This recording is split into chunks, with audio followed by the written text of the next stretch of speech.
just wrote because I wanted to write, and I had things I wanted to write about. I had stories I wanted to tell.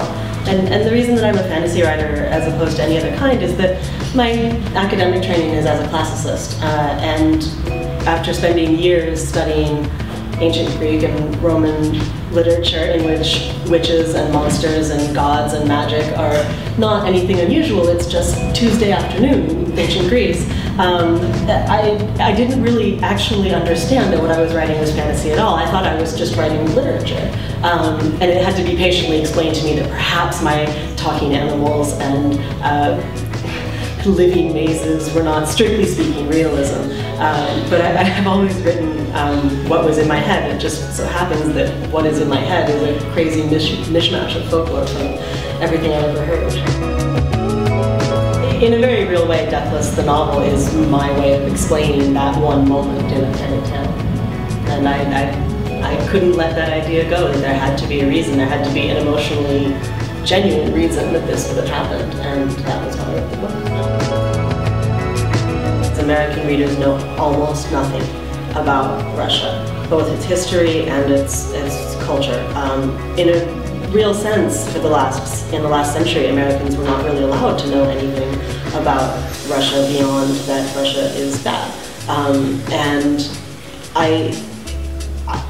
I knew that I was basically having to translate an entire culture from one part of the world to another.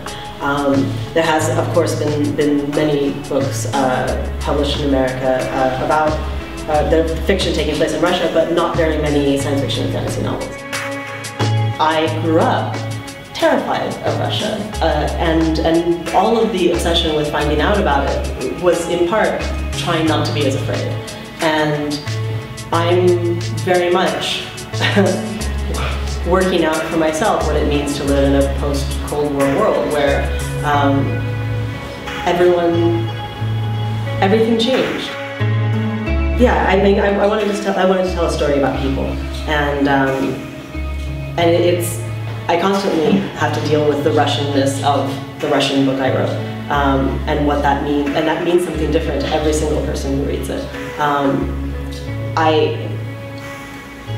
Ultimately, I wrote a lot about my husband's family, and I wrote a lot about what I think about life on planet Earth and love, and the importance of folk tales and fairy tales, not as tools of propaganda, but as tools of understanding. I was very inspired by a writer named V.A. Kaverin, who wrote very strongly anti-government fairy tales in the 70s in Russia. It's never been translated into English. And I think that Russia has a really strong tradition of using science fiction and fantasy to criticize the political system, because no other genre can hide what you're saying the way fantasy and science fiction can. And I wanted to write in that tradition. I suppose my life would be easier if I could begin to cast a wide net the way you're talking about, but I can only write the things that I'm passionate about, and sometimes I get passionate about really weird things.